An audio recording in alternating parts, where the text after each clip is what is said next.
Hi everyone, we can see you joining now, which is fantastic. We'll just let the last couple of people into the meeting.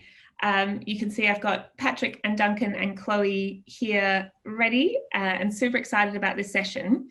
So we'll do the same thing again reasonably quickly so that we can get through. And so what I will ask you is to please, as I call on you, introduce yourself quickly, say which company you're from. There's no need to tell us what your company does because Duncan and Chloe and Patrick have seen the list and they've read about your companies. So just introduce yourself, say which company you're from, and then give us one sort of key highlight for this branding session. So Josephine, you are lucky first again. Hi there, my name's Josephine. I'm from Noisy Guts. Yeah, similar to the last session, for us it's around how to make the most out of branding and building our profile and awareness in the UK because we can't sell medtech product until we get through the EU, the FDA and the TGA. Mm-hmm. Great, thanks Josephine. And then we've got Terry.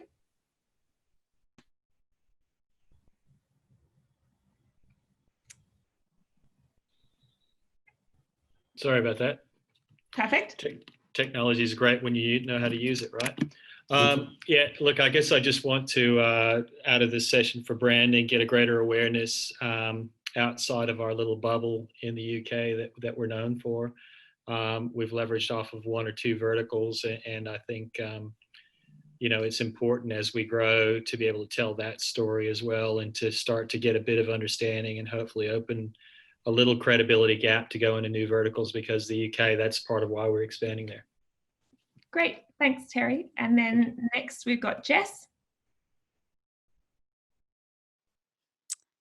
Hi, this is Jess from Mortgage Mates. Probably the biggest question is similar to the first one, is because we are aimed at millennials, we're aimed at a two-sided market and need to grow quickly, is how to get that traction fast because we do need a high number of users on the platform for it to take off. Brilliant, thanks Jess. And then I've got Michael. Hi, I'm Michael from SafeWatch Global.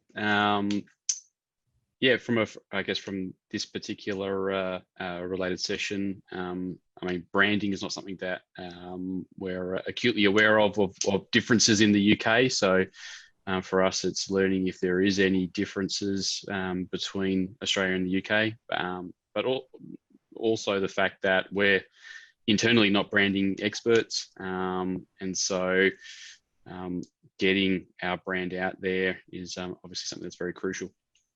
Great, thanks Michael. And then I've got Daisy. Hi everyone, I'm Daisy from Mortgage Mates. Building on what Jess has already said and what was just said in the last comment, I think probably for us is making sure that our branding meets the requirements for our target audience in the UK as well as Australia. I think our branding works really well for the market that we're in currently, and making sure that we can have that cross-populate across both the UK and the Australian market. Brilliant, thanks Daisy. And then I've got Chris Evans. Hello, so I'm Chris from Quidmo. What I'm particularly interested in is understanding how to determine or best determine what social influencers we should work with that who represent the values of our brand and tessellate well with our brand. Great, thanks Chris. And then I've got Dylan. Hey, just adjusting my microphone, sorry. Yeah, so with us, I think it's about expanding on the brand that Josh has created already in Australia for space industries, and how we establish the right sort of business-to-business relationships here and get a solid reputation so that we can actually meet our deadlines and then therefore to attract funding. So it's not necessarily to the end customer, it's more about sort of building up the business plan and getting that solid reputation. Brilliant. And I'll ask Josh if he thinks the same thing now.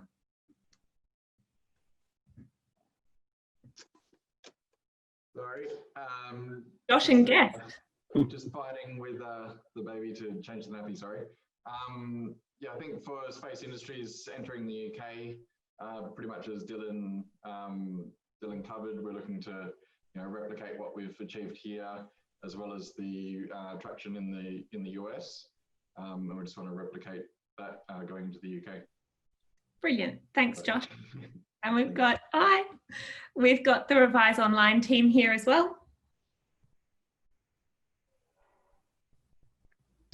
Thanks. I think I'm out of shot, but look, we just wanted to know whether pre-branding before release or whether going into waiting till your product's ready to go is a better strategy. Also, we'd like, I suppose, again, to know how we might partner up with industry associations or professional associations that might give us a little bit of credibility into, say, school markets that we're trying to penetrate by the time we release our product.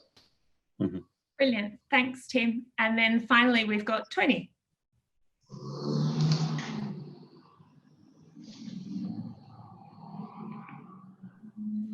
Possibly not at his screen. I then think we should do, oh, here we go, Tony. Oh, you're there? sorry. Yeah, one thing, like, we haven't really put a lot of focus on our PR, and we've expanded in Australia and the US. And with our plan to go into the UK and over to Europe, it'll be just good to get some ideas so we can position ourselves quicker in the UK from a branding perspective, and to build our profile and to really get some fast traction. Great, thanks, Tony. Thanks. So I will introduce our fantastic panel, and then, as always, I'll mute myself and sit in the background. Type your questions in the sidebar. I'll pop up. Duncan, Chloe and Patrick will pause at various points in the presentation to engage and see if you have any questions as they go along. So Duncan and Chloe work for CC Group, who are the PR company that Newfound use, so we think they're brilliant.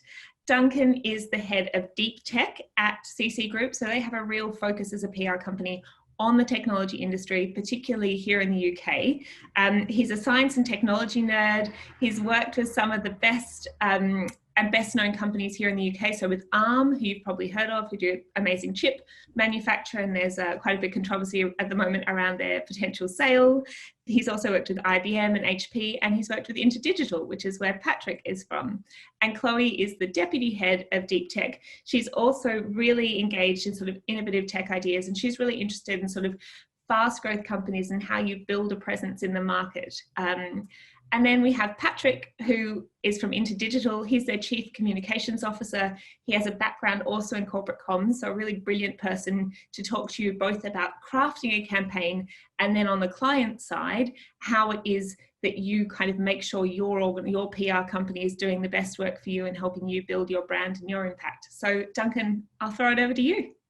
Thanks very much, Elizabeth. Yeah, I'm going to do the inevitable, I'm afraid, and share my screen, and we'll walk through a presentation today. I don't want it to be massively onerous in terms of slideware and all the rest of it. So, we will be providing some notes afterwards for everybody to have a look at this stuff. I think the first thing I wanted to say was just about, I'm hearing lots of things from everybody about brand. And maybe there's a bit of a discussion to be had about definition. I guess personally, when I think about brand, I think about the graphical representation of a company, so that the outward visual appearance is what I think about when I think about branding. I think, and I hope that probably what everybody's actually getting at is more about the manifestation of the organization in terms of its messaging and how it translates to the outside world, and what the company or your companies look like in the outside world, not just visually but through messaging and content as well. And I think that's really where we come into play. That we like to think of PR around sort of content and messaging and conversation and narrative, and so this presentation this morning is geared in that direction. So I really hope it answers everything everybody needs. The first thing we're going to just talk about is what we think of when we think about PR. What does PR actually mean to people? And I think it could be lots of different things. I've got the brand there, right? You can see it in the middle of the screen. It is brand. Is it publicity? Is it profile, reputation, sales, fame? I mean, it could be all things to all people. I think in truth, when we think about PR, we think about relationships, building relationships and creating a positive environment, positive reputation for an organization. And we do that through communication. We'll come on to the specifics of communication in a moment, with stakeholder organizations. And really, obviously, it's about ultimately producing some kind of commercial gain. Now, gain objective is very different for different companies, and we heard lots of different examples there at the beginning. For most, and we'll come on to this in a minute, for most it's sales, building customer traction, attracting customers. But it could be for other reasons as well. I heard investors, for instance, so attracting investors and building relationships with investors. Or it could be for market exit of some kind, a trade sale. Or even, and I have done in the past, campaigns to attract staff, to attract engineers into an organization. So what we talk about when we talk about gain is your commercial objective, whatever that might be. So just thinking about PR and marketing and the marketing mix. Obviously in marketing, in its broadest sense, there's lots of different components. There's lots of different things you can do. It could include media relations, which is a good deal of what we do, but it could also include analyst relations, direct marketing, sponsorship, content marketing, social and digital comms, and a whole bunch of stuff. So thinking specifically about PR and how we define what we do, we think of it as those narratives, as those conversations, and controlling a conversation and facilitating two-way communication between you and your stakeholders, whoever those stakeholders are. But as I said, the bit that we're going to think about today, or the bit I'm going to think about at least for the next couple of minutes, is around that notion of attracting sales, attracting customers, and building pipeline and building commercial success, if you like. So there's a few things that we want to do from an objective point of view, really, that PR can help with. Raise awareness, generate leads and sell, and position for exit. Because one way or another, most companies end up exiting at some point, either through a trade sale or through IPO, or through another internal PE sale, private equity sale. So lots of different ways. So if that's the end goal, then there are a number of steps on the way. How does PR help with that? Well, PR can help build visibility and profile, and I think that's probably what a number of you are talking about this morning.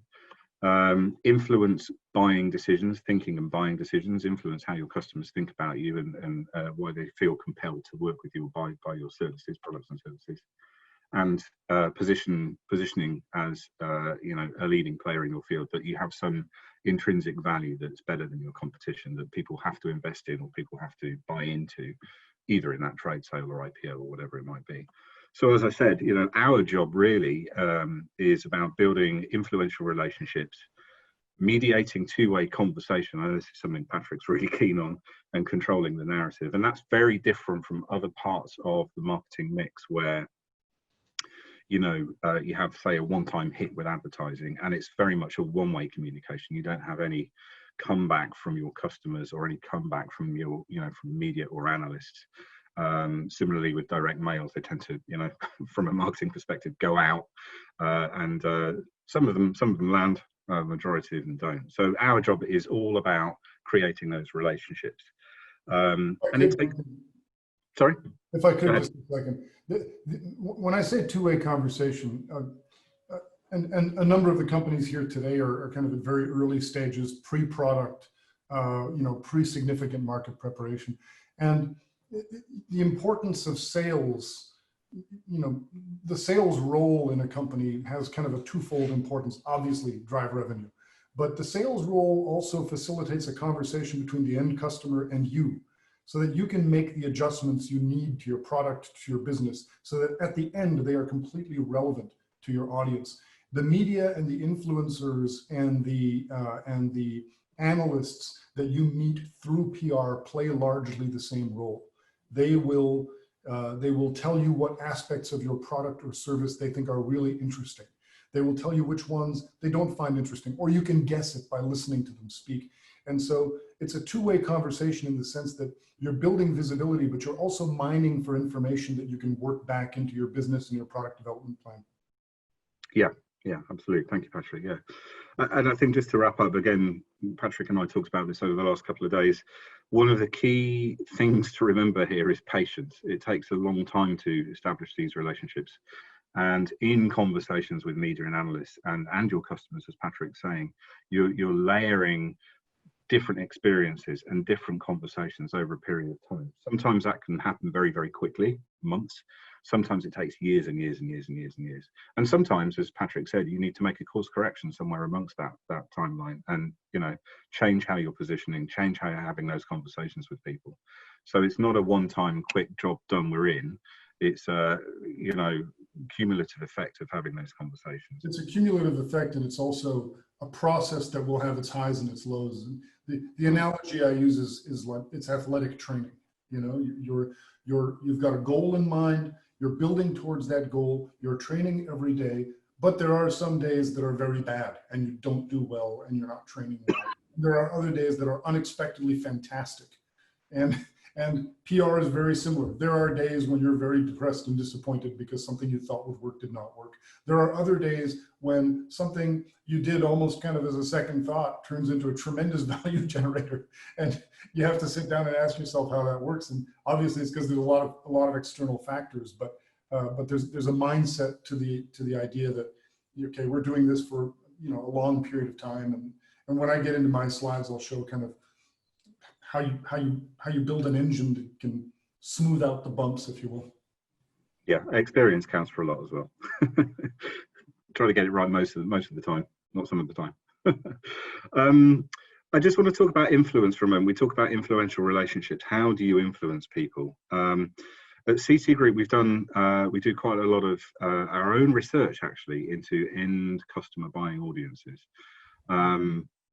And we do these across our different sectors, some that Elizabeth mentioned at the beginning. So in fintech, in telecoms, in enterprise, in media tech, you can see that these are actual reports that we produce. We go and research and report, and they're available. They're all available from our website, free.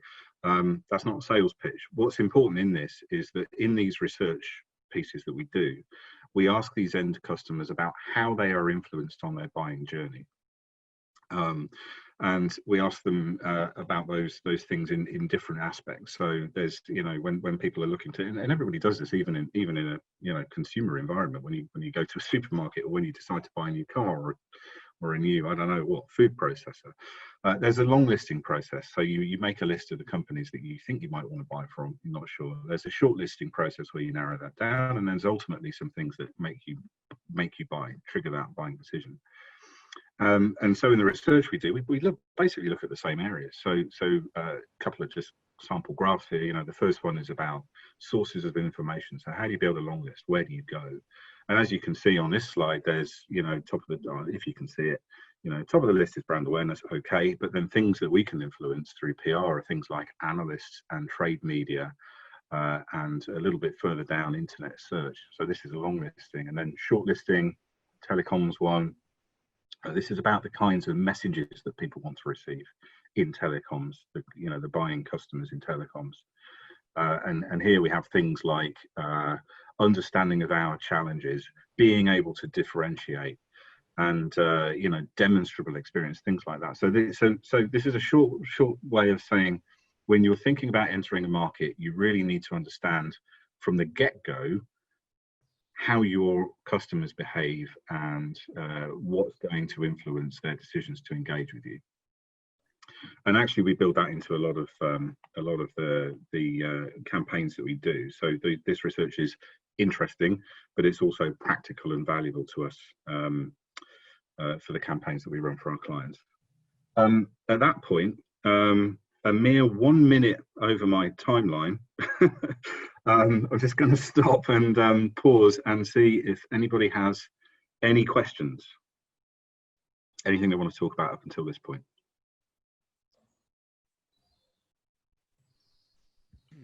There hasn't been anything in the chat room so far, so I think let's continue, and as people... I'll just ask a quick question. Oh, hi, Dylan. Hi, this is just a general one. It's not necessarily relevant to exactly what we're doing, but you know, with this kind of aspect here, and you've got all the different industries, how much analysis are you also doing on the, like, if you want to call it like a pivot of the market almost? So I would say something like clothing, makeup, something very in people's face is probably taking if you looked into your reports, would have different aspects of what's most important, but maybe that is sort of spreading through to the other industries. If you go to something very traditional, like maybe telecoms, they're still using very traditional means of being influenced. But do you have a dynamic aspect essentially to this analysis? In short, no. I'm just trying to weave my way through your question a little bit. So you're saying, you know, we're asking them straight about how they feel about things, but are we considering other external factors that may play into these industries? Is that what you're saying? Is that what you're asking? Yeah, in a way. I mean, I guess, like, for example, on your plot there, you've got like searches on Facebook, LinkedIn, Twitter, YouTube at the bottom. I'm someone in my company right now, and through digital transformation, you know, the whole generation of people in these companies are changing. So I can imagine that that's very low right now, but in actually maybe very soon that could actually flip, and you might find that people are actually using social media a lot more to find out about certain things which they're not before. Got you. So other dynamic factors on these results. Yeah. Yes, we do sometimes. It depends on which sector it is. I think we've probably done the telecoms ones one way or another 3 or 4 times now. So yeah, we see subtle shifts, not a lot at the moment, but I think you can certainly layer in other research that's out there. For instance, you know, there's all kinds of stats, although, you know, you can find the stat you want. You know, something like 60% of B2B purchasing decisions start with an internet search, for instance. So you can, I think you can layer in and modify the results, modify the learning from other research, that's for sure. Yeah, Dylan, you know, I would say this though, and I don't want to discount the research that's being presented here, but you got to be careful about letting research drive your strategy. And I know this sounds very contrarian to the other things that you hear, you know, especially from consultants about the importance of doing research and using the research to build the strategy. There's nothing wrong with it, but at the same time, you have to be conscious that there are certain answers people will give that they give to position themselves vis-a-vis the person that they're talking to, as opposed to really reflecting their reality. I always use the example of an engineer buying a car. An engineer buying a car will always say, I bought it for the quality of the workmanship and for the engineering that I see in the engine and the performance characteristics and this and that. They'll never say that they bought it because they thought the ad that they saw on TV for that car was really, really cool. They'll never say that, but they did. And so you just have to be careful with it's important to look at what people say. But I think if you look at the companies that are really enormously successful in their respective fields, they deliver something that's in advance of what the research tells them will probably be successful. You know, Apple is a great example. You know, when they launched the iPhone, people expected them to sell a handful of iPhones. Instead, they completely took over the industry.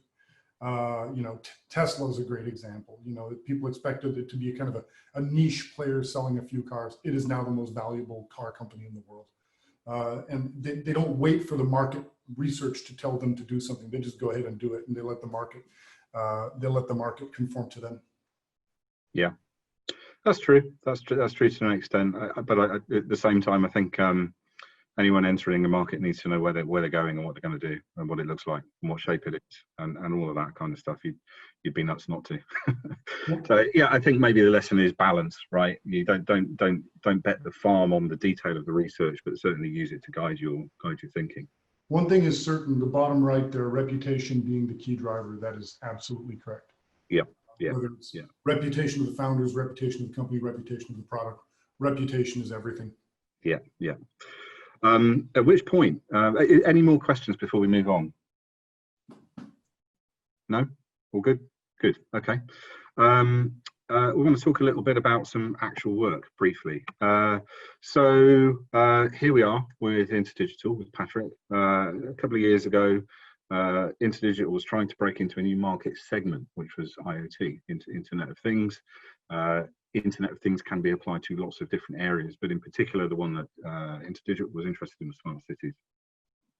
And so we had to try to make a case for why standards, which is the work that InterDigital does, is important in smart cities. And so what we did is we worked with a research firm to build some fresh content, some interesting material, some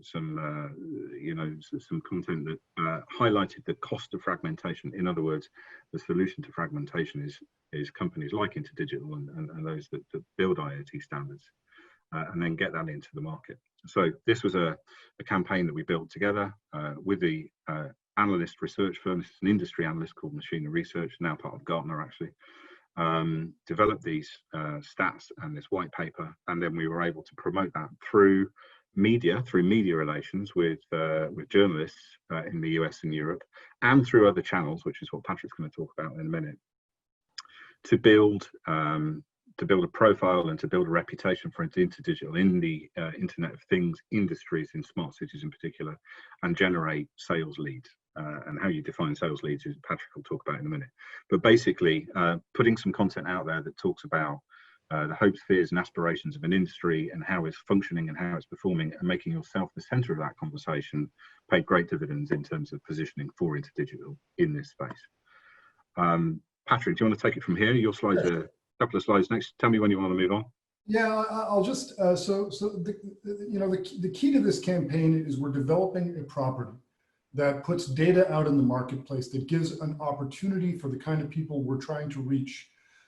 It gives them individually something they can share, something they can report on, something they can refer to, that cements their own importance. So you publish a piece of research that says, this thing that you cover is very, very important, and here are some statistics that show why. And that gives them an opportunity to cement their expertise in some external, with some external audiences. So the key to this is, it's not just producing good content, and this was good content, but the key is producing good content that gives an opportunity for influencers to share it, and in sharing it, show how good they are and how important the things that they do are. And that's what really drives kind of to the extent that there's a viral effect for something like this. I think that's what drives it.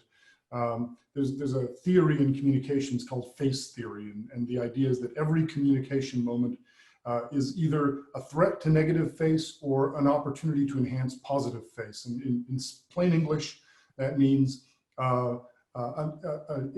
every communication moment is either an opportunity to make me look stupid or an opportunity for me to make myself look smart. And this is an opportunity for people to look smart. If you go to the next slide, I want to show how a program, a campaign like this fits within a broader context of marketing and eventually sales. So what you've got in the middle is what we call our sales, our marketing engine. So starting on the left, we've got people that we don't know.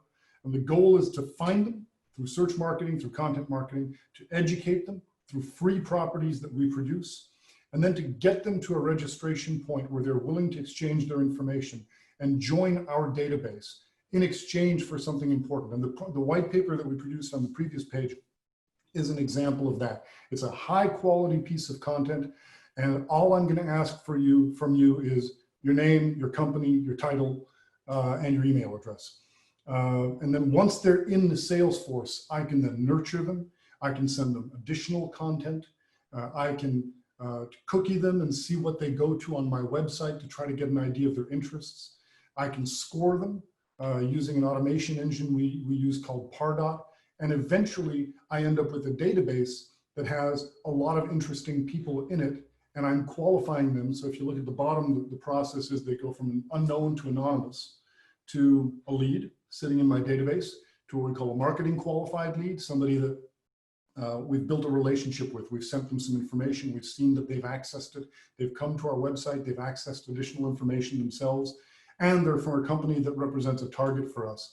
At that point, we would turn them over to a sales process. Somebody would pick up the phone and call them, say, hey, we noticed, or send them an email, we noticed that you downloaded this product, or what's your interest? And then eventually progress them to a customer.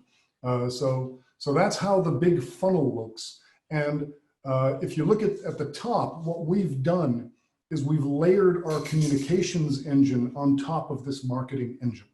So we use traditional messaging approaches, SWOTs, starbursting, force field analysis to figure out what our goal is and what our message is. And then we develop content, thought leadership based on that. We also develop thought leadership that is designed to drive people to the white papers. And then again, if you look at the right, the corporate calendar, the things that are going on at our company, whether they're product launches, whether they're events that we're going to, those also become things that the PR firm can use to try to drive some awareness. If you go to the next slide, please. So specifically with the white paper that we mentioned a couple of slides ago, this is how the campaign looks. The white paper itself would be what we call a tier 1 property, a really significant piece of thought leadership or research or a survey that people want to access the results to. And if somebody accesses that, they go into our CRM. We use Salesforce.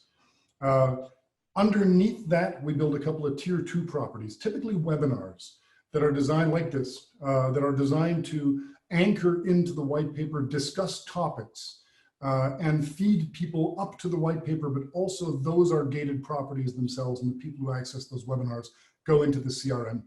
And then at the bottom, we build what we call tier 3 properties, self-produced webinars, contributed articles, news coverage that we get, other content that's in what we call our vault, which is the part of our website where all our content repository sits. And if somebody's cookied, then if they're accessing stuff on our website, they go up, that data goes up to the CRM. But the goal of the free properties, and Duncan's team is a part of that free stuff, is to drive visibility for the gated properties that can get somebody into our database.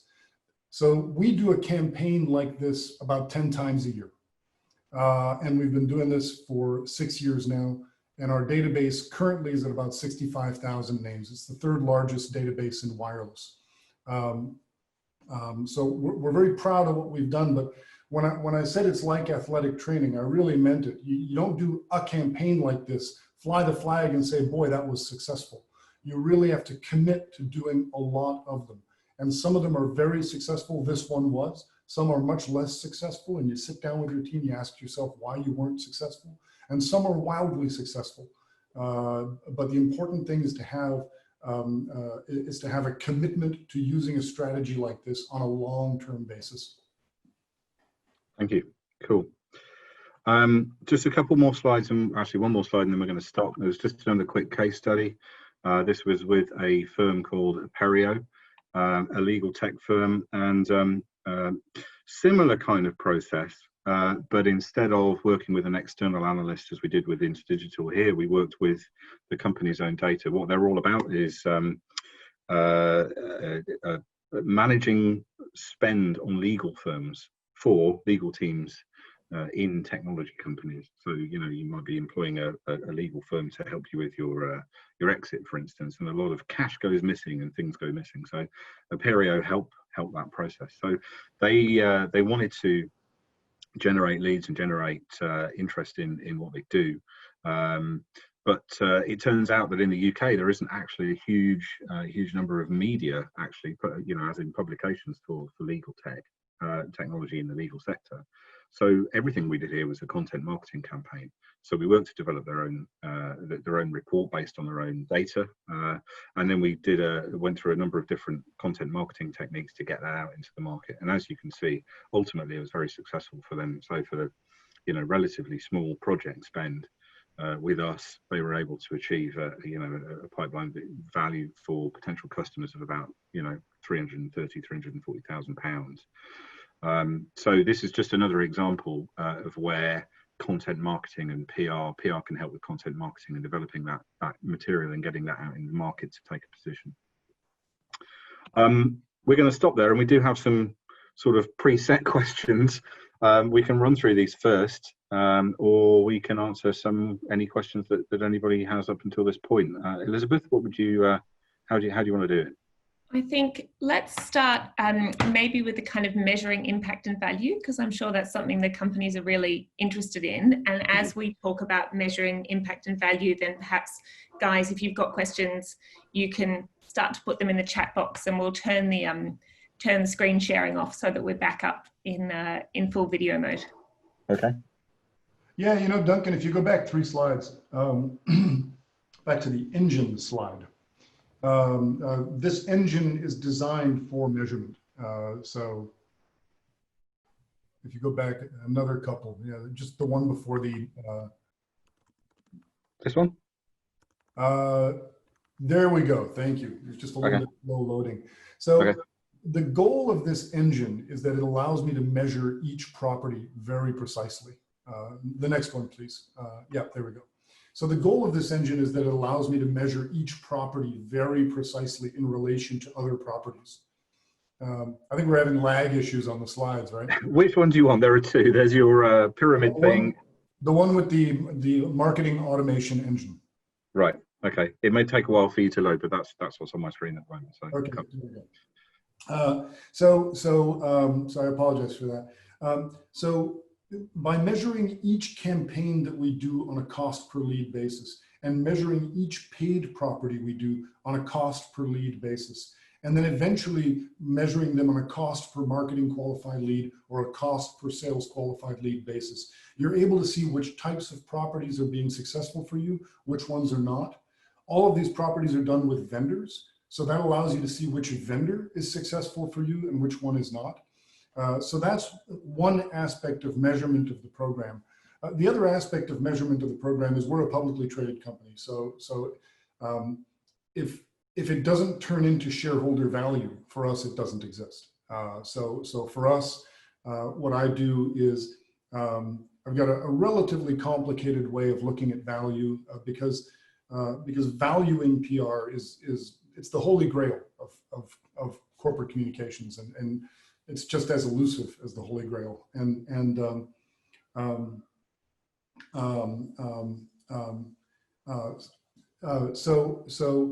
What I do for overall value is I basically I start with a fixed value at the start of the campaign of brand being roughly 20% of your corporate value, and then we measure the delta between our market cap and our book value.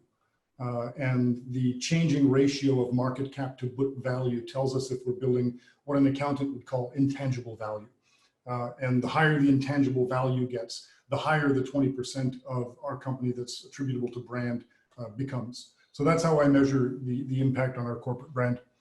Somebody typed in a question, Elizabeth? Yeah, that's really great. I think we'll throw to Josephine. In fact, Josephine, I was wondering the exact same thing. Some of our companies are sort of pre-revenue and are building up their products at the moment and trying to sort of create a runway so that when they're ready to launch either sort of Noisy Guts or Space Industries, that they can sort of hit the ground running. How would you, Duncan, I think, how do you create value for a company like that, and how do you measure it?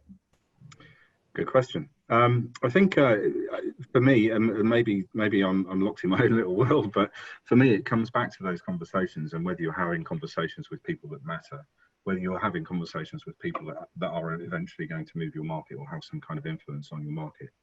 So for me, it's about how you're engaging with those folk, and they could be industry bodies, industry analysts, they could be journalists, certainly, where you're beginning to build a picture of what your company does, even if you're pre-sales, pre-market. You know, it becomes a story, I think, for me, about setting an agenda for your industry, a vision for where you're going, and where you fit, and maybe identifying some of the shortcomings in the industry, some things that folk may be not doing wrong but might consider doing differently. And so that's how you start to build the influence in the market. How do you measure the value? I think what you then have to do is start looking and listening at what your potential customers are saying, and if their positions and perceptions are shifting, either about the industry and or about you as an organization.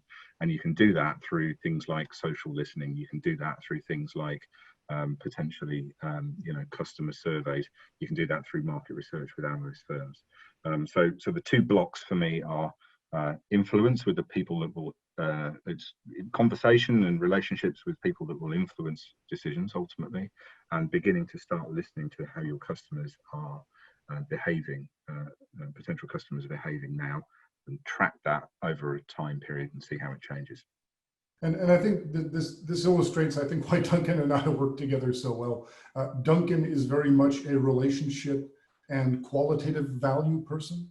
I'm very much a quantitative person. So for me, it boils down to things like community growth, community engagements, time spent on properties using Google Analytics, things like that. So together we cover both bases.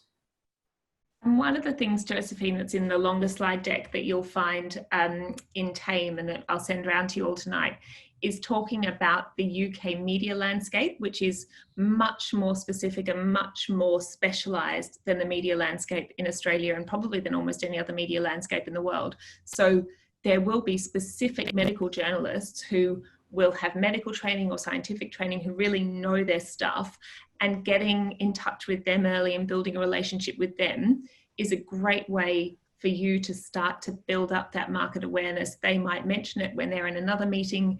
They might write a hype piece when you start to come out. And that will apply not just for Noisy Guts, but that will apply for all of the companies. There are very excellent education journalists here. There are specialists in space and deep space technology. There are specialists in AI. There are lots of financial specialists. The Financial Times, the world's kind of leading finance paper, is based out of the UK, as is The Economist. So building those relationships with specialized journalists and using your PR agency to do that is a great way to start as well. I think Calypso has something to add.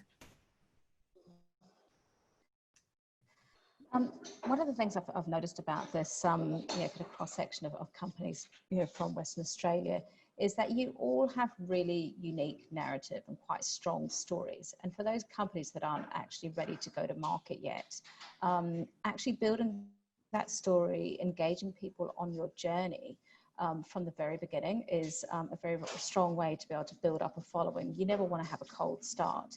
So I would encourage you all to think about your narrative. And as Duncan is saying, think about your ecosystem. Imagine your ecosystem like a series of concentric circles, and you have your circle of influencers, you have your media, you have key potential targets, and look at how you develop an engagement process for each one of them. Continue to be authentic, build a strong story, and involve people in that journey. People are excited to see what new things are being developed. People are excited about seeing disruptors in their industry. Keep it authentic.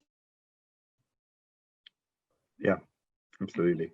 I think that's brilliant. And then we have Dylan. Dylan has about 6 questions. So Dylan, why don't you turn your video on and choose which one you want to ask?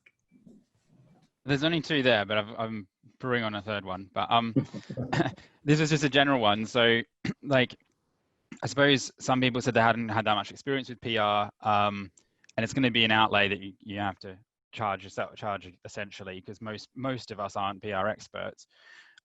Is there a sort of standard rule about how much you should actually dedicate to PR, particularly in, like, let's say, these early phases that I guess it could change over time? And would you mix or differentiate that with marketing and sales costs as well? Good question. I kind of anticipated this one. I'm going to give a really annoying answer, which is the "it depends" answer. But it does depend, I'm sorry to say, very much what you need to achieve, what you're trying to achieve, and how you need to achieve it. So if you look at, for instance, in the case of the Apereo case study that we looked at, that's a marketing content campaign. It takes a lot of time to write content and build stuff up. The focus there was on the content, not on the media relations piece. So there is no hard and fast rule. I mean, I think if you're an established company with sales and customers and known targets, then you should be looking at a kind of a retainer relationship where you're constantly influencing the market, constantly looking to build relationships and influence the market. And that sort of retainer basis, different agencies have different sort of rules and things, but it could be of the order of £6,000–7,000 UK a month, if I'm being honest. for you know, the sort of baseline stuff. If you are if you are doing more exploratory stuff, if you're trying to set an agenda, if you're trying to do that positioning, some of the stuff that we talked about with InterDigital, then you're probably looking at something on a more project-centric basis. Rather than an ongoing retainer basis, and you know, that could be, well, it depends. The costs and things can depend on what kind of content you need to build, but could be, you know, £10,000 upwards per project. And see the Apereo one there, the number was on the slide, it's 17,000 UK pounds. So short answer is, I'm really sorry, it depends. But I think it's important, we you know, we say this, we look, CC Group, and you know, obviously a lot of other agencies as well, look at each company on an individual basis. What sector are you in? What do you need to achieve? How long is this going to take? What do we need to produce? What are we trying to do and influence? Who are we trying to influence? What other components do we need beyond just straightforward PR? You know, do we need to be building websites? Do we need to be building social media profiles and all of that stuff? So everything's really custom built, and that's why it's really hard to give an answer. Let me offer a couple of thoughts. There's this thing that I spend a lot of time thinking about, which is what I would call a threshold of relevance. Every industry, every business has a kind of a threshold of relevance.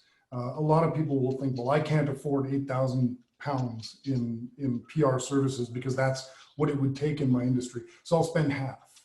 And the problem is, you don't get half the value for half the cost. You get nil value because you've dipped below that level of relevance. You would have been better off saving your money and just bootstrapping stuff yourself, right? So what you need to do is work with, you know, get some trusted opinions in the market in which you're operating about where that threshold of relevance is.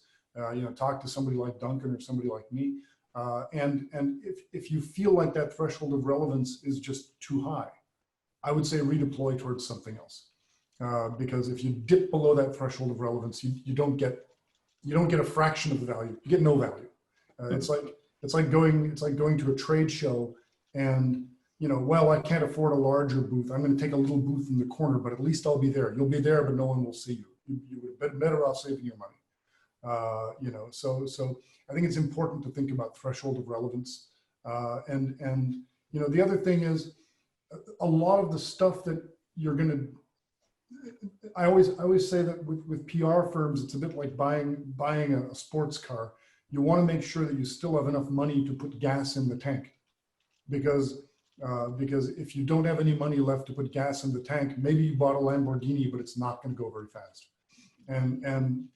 And so I always say, rather than spend $25,000 a month on PR, you're better off spending $8,000 and another $15,000 on marketing properties that can be leveraged by your PR team, so that at least you're giving them something to work with. Okay, thanks. Just one little follow up on that. So if you're coming into that plan, this sort of bespoke plan you're talking about, is that something that you need to also pay for? So, you know, if we came to you guys for as an example, do you spend some time to sort of figure all that out and then put together a quote, or is it billable from the beginning, or should we work in that way if someone's offering that sort of thing? Good question. I'll let you into a little secret. The short answer is no, you don't pay for the plan. But you do pay for the plan when you sign up for the plan. So typically that's how we do it, you know, unless there's going to be like tons of time spent on, you know, pre-plan research, which is rare. I think, you know, if we give you a plan that we've worked out what we're going to do, then any time or cost that we've spent in the process of producing that plan will be factored in somewhere on down the line. So you don't have to worry about paying for that up front, as long as you sign up for the plan. Thanks. Yeah, the only thing I'd say there is, don't use the word plan, because some firms will then want to charge you for the development of a plan, and there are some that will do that. But as part of the process of pitching for your business, a firm should deliver a relatively detailed view of what they plan to do and what they think the right approach is and who the targets are. A proposal. Yes. Yeah, and that's where I was going to jump in actually, as someone who's had a background in corporate comms too.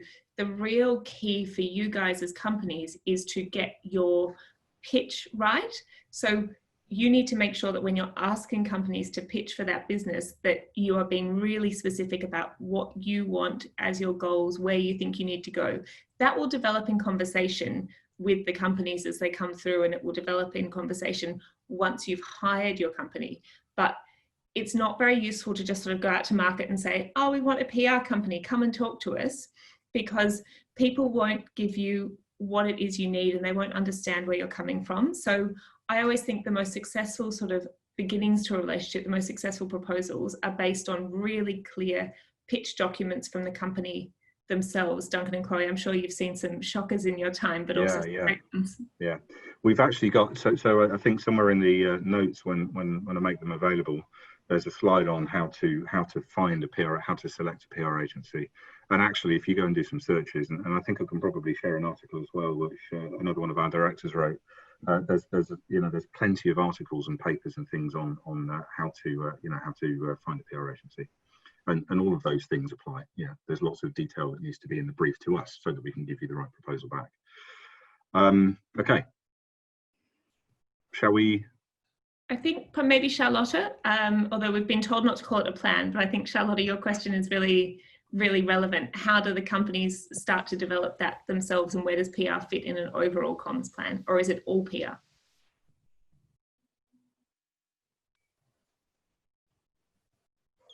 Is that's the question, is it? Charlotta, do you want to add?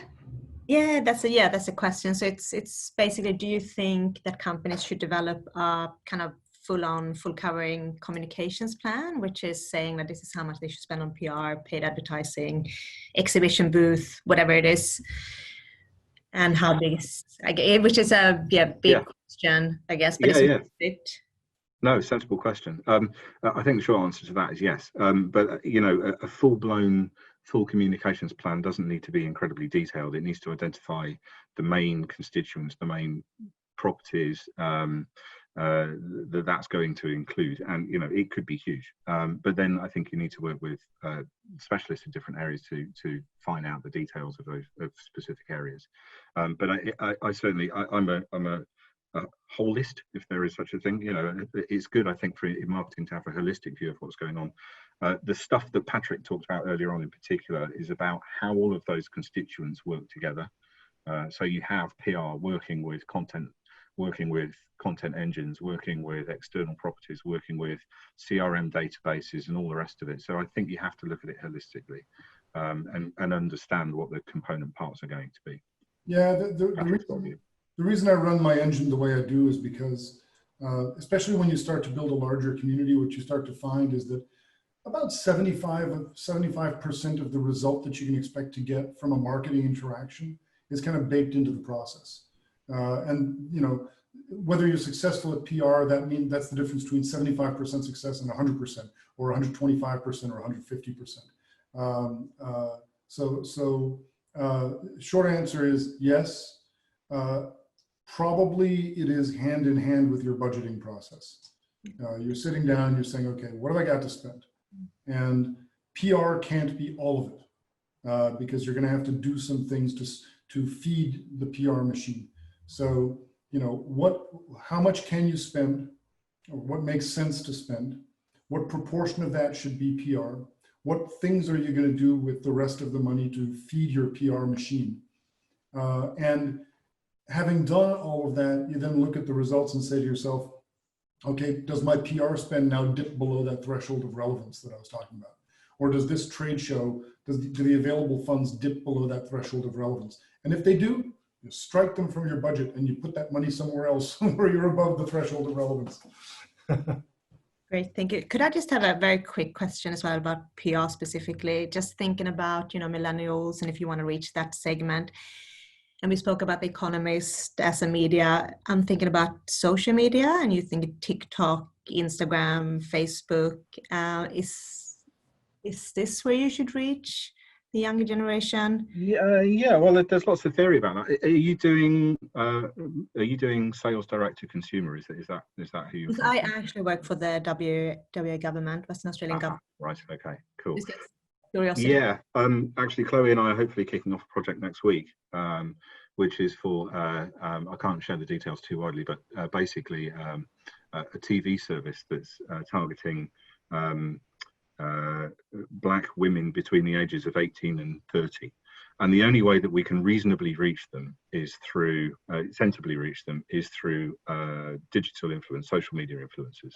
So we're going to be working with 2 or 3 culturally and demographically relevant social media influencers to influence that group of people into buying a subscription on this TV platform. So yeah, so absolutely, that's the right thing to do. I think probably, there's lots of science and theory in that as well, as much as there is in any other sphere of marketing. And I would encourage anybody that wants to go directly to consumers to work with a consumer agency, a consumer specialist. We can do it because for this particular case, because of the sector that it's in broadcast, which is an area that we look at. But there are lots of great consumer agencies that you can work with. Just a word of warning: if you're going to work with social media influencers, they're very expensive, and they graduate from maybe a few £1,000s per project to literally millions, depending on who you want to work with. Threshold of relevance there too. Yeah, definitely, yeah. Thank you. Elizabeth, should we move on? How do you want to play it? We're off time, but I don't mind because the conversation's been good. Yes. Are there other slides you wanted to show? Or? I think we can quickly, maybe just very, very quickly touch on them just for the sake of completeness. How do I get my screen back? It's gone. Well, while you're doing that, Dylan, you had a question about the cost for the setup of a pipeline. You can spend. There's varying tools depending on your budget level. I use Salesforce. Salesforce is expensive. So Salesforce is kind of a big company solution. Below that, you've got things like HubSpot that are smaller company solutions. And if somebody wants to reach out to me personally, that's fine. I can put them in touch with my marketing guy who runs these sort of efforts. But long story short, a white paper can be $30,000 if you foot the bill yourself. It can be a fraction of that divided by 3 if you gang up with 2 other companies that are non-competitive to you but addressing similar markets. There's always ways to bootstrap things, but the important thing is to have some sort of system in place. Have you got the screen up, Duncan? Yeah, I've got it. Can you all see it? No. Who can't? I'm not sure if any of us can. Okay, fine. What I will do is I will stop sharing and I will reshare in case that's got something to do with it.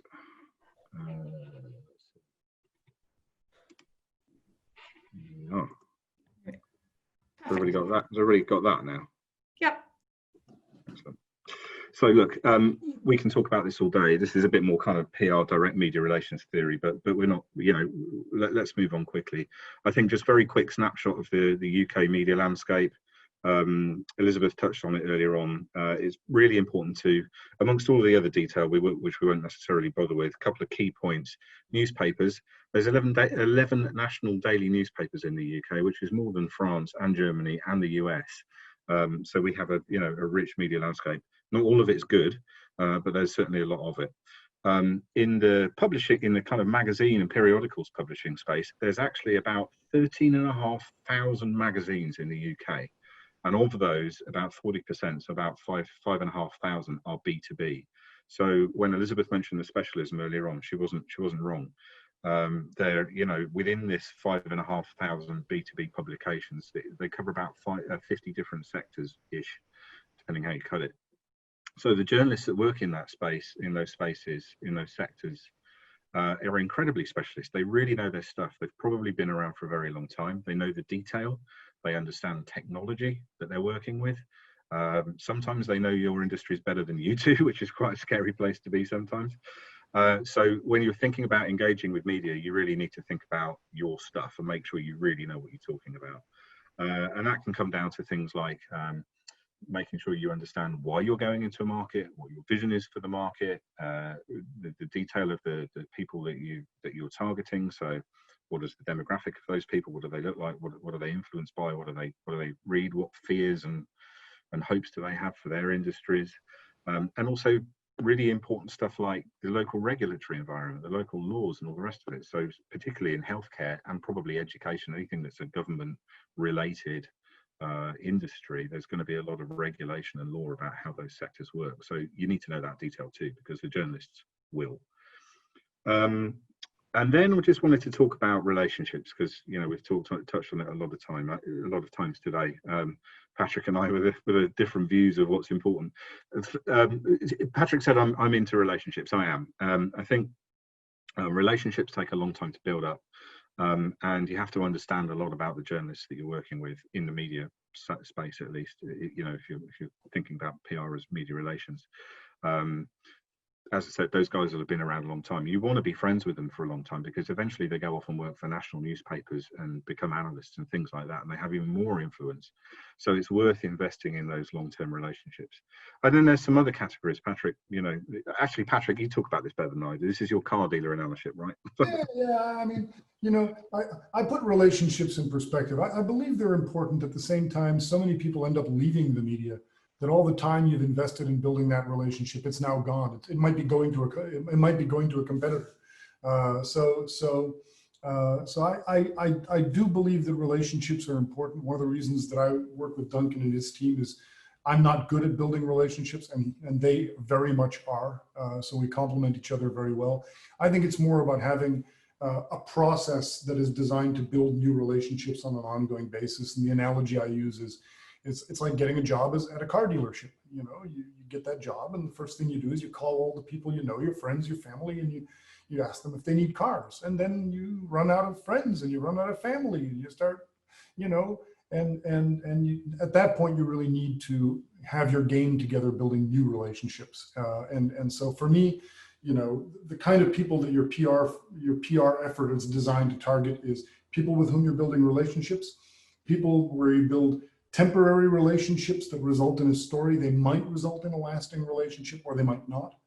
And then what's here is just random attention, just a story that got written about you that you didn't pitch, you didn't know was happening. You're thrilled, right? And so the important thing for me is to have a process in place that is generating relationships on all three levels. Yeah. And then finally, thankfully, this really is very rare, but occasionally you do end up with relationships which are particularly problematic. And there are ways of dealing with that, but we won't go into those in detail now, but they certainly exist. And don't be frightened of them. We were going to have a break, but I'm just going to swiftly move on. So I've talked a little bit about this already. What are you going to need when you're coming here? We've talked about commitment. We've talked about long-term. We've talked about, investing for the, over the long term. You need to be sure that when you're going to go into a new market, whether that's the UK or anywhere else, that you're committed to doing it, making it work. You need to think about why now, why the UK, what your story is, why you're different from your competitors, and why you're relevant, and what do you know, what can you teach the market, what story can you can you deliver, what new insights can you tell your customers that they weren't aware of before. That will begin to make a difference for how you're perceived. Yeah, and you have to be very careful about what I call false differentiation, right? This, what differentiates us? Our passion for what we do. It's like, no, that doesn't differentiate you. I'll focus on our customers. That's not different either. Sorry. Yeah. You gotta get real with your differentiation. And and if getting real with your differentiation means that you discover that you're not particularly differentiated, that's actually it may not be a problem. There's plenty of undifferentiated businesses out there that are quite successful. It means you have to execute in other ways. Microsoft never did anything differentiated in their lives, but they're perfectly successful. But you have to be very realistic about that. Yeah. Last but not least, as you can see here on the right hand side is a typical UK trade journalist. But really what this slide is about is that hyper-localization. So, from the world to the region to the country makes a big difference how you're addressing different markets. There's a huge frustration that, some folk, some national folk coming to Europe perceive Europe as one place. It's not. It's certainly the EU is made up of 28 different countries. There's something like 56 different languages. You really need to treat Europe as a collection of independent markets. if that makes sense. So yeah, so I think we've probably done this to death now, but understand where you're going, understand the local laws, regulations, culture, and all the rest of it. Understand where you fit. Make sure you have a clear idea of your goals and plans for that market before you begin. What do you want to actually achieve? And make sure you know the detail, just as you would if you were talking to an investor, really, I think. And I believe that's it. Make sure the person giving you advice is from within that country. Right? That's a very good. There are some wonderful examples of companies that launched products into market and made horrible mistakes, right? When Chevrolet sold the Nova in South America, they didn't realize that Nova in Spanish means it doesn't work. You know, and Pepsi is famously once launched a ad campaign where they mistranslated "Pepsi is life" in China, and instead they did a campaign about Pepsi can raise your dead ancestors. So, yeah. Good to know. Okay, so some set pieces, but Elizabeth. Yeah, no, I think that's really great, Duncan. I hope people have found this interesting. I suspect a really useful question for everyone will be this idea about what the common mistakes are when people choose agencies. So we talked a little bit about how you prepare and how you get agencies to pitch, but what goes wrong in that relationship, and why do people pick the wrong agency, and how do you kind of avoid that?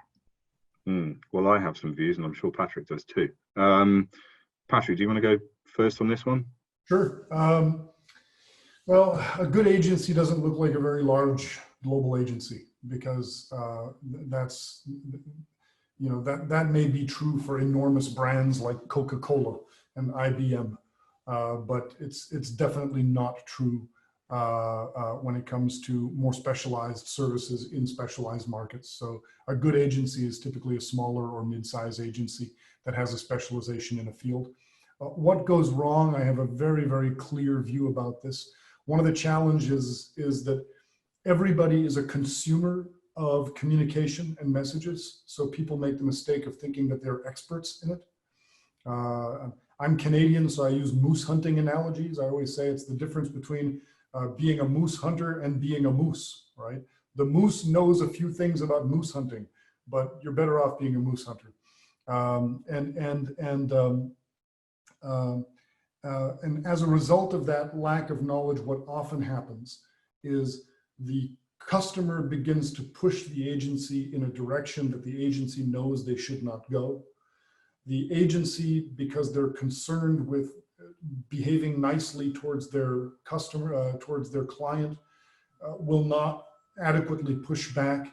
And then you're kind of into what I call the spiral of death, where the stuff isn't working, the agency knows it, but they're on the back foot because the stuff isn't working. And so they're responsive to the client, and the client is running them, and the client doesn't know what they're doing. And there's no way out of that cycle except for somebody to blow a whistle and say, wait a minute here, these people are the experts.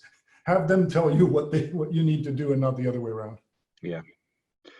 I think the other mistake is failing to put in place you know, a good solid agreement for what you are trying to achieve. So know what you're trying to achieve. Make sure that both the client and the agency is signed up to it. And if you can't agree it, then maybe you're talking at odds and talking to the wrong people. But know what you want to achieve and review that plan regularly to make sure that you're on course to achieve it. And if you need to make corrections, make corrections. But certainly from the outset, know what you're getting and know that you're both aiming in the same direction. Great. I think as a final question, this one from Dylan is actually fantastic. So we had a great session yesterday with Francois Mazoudier about pitching to investors and fundraisers and how you raise funds in the UK and Europe. And we're all going to do a practice pitch tomorrow.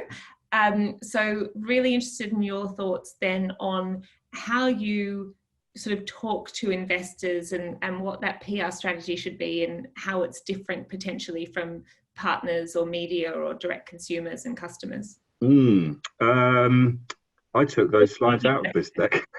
Yeah, we can put those slides back into the deck that we share tonight with everyone. Yeah, we So I will confess that I am not the right person to talk to about talking to investors. I've done a bit of it, but it's not really my core.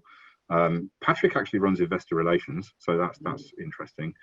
We've also done one of our Catalyst reports on communications for investors, so it's probably worth having a look at that as well.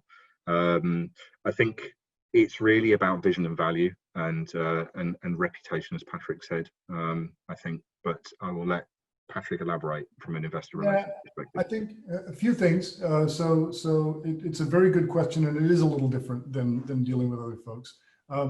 Investors strongly believe that they personally are people who have a specific skill for identifying value and for identifying ideas that others can't identify. It's an essential part of their self-perception of their role. I can find investment ideas that other people can't. I can see something in a company that other people can't.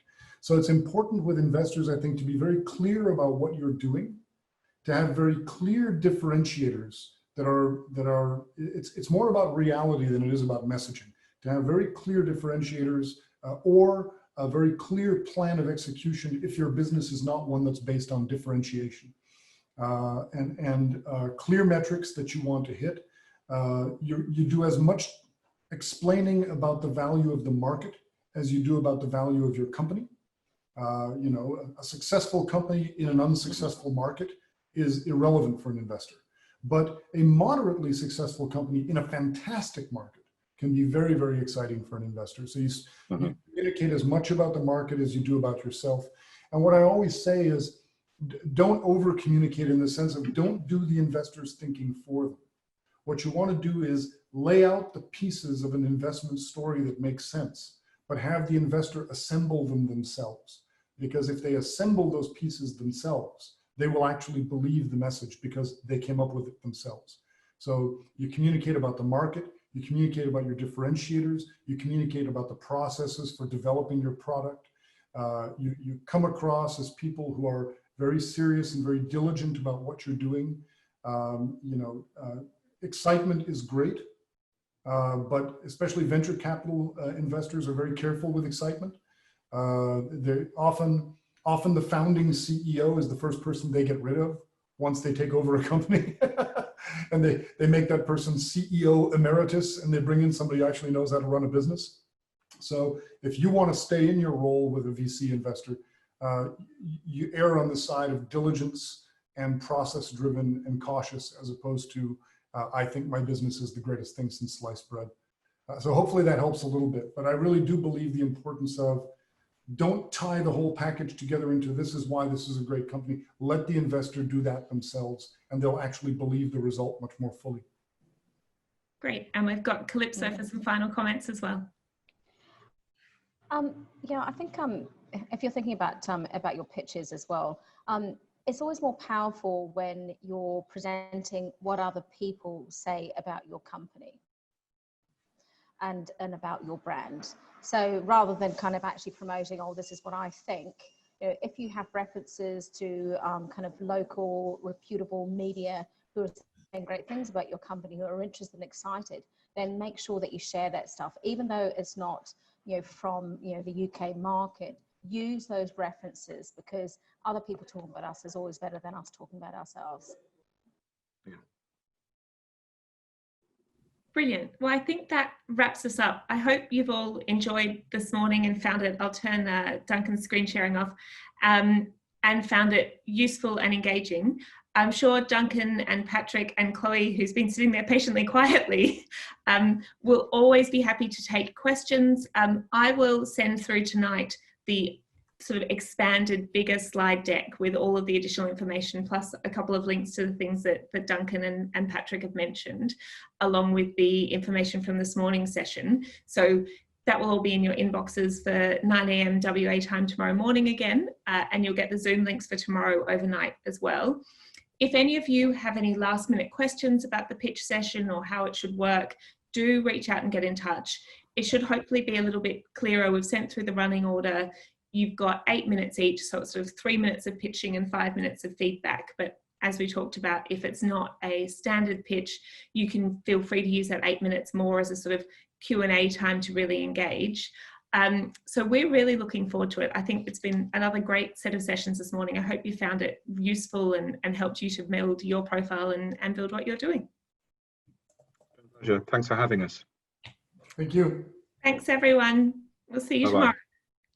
Bye-bye.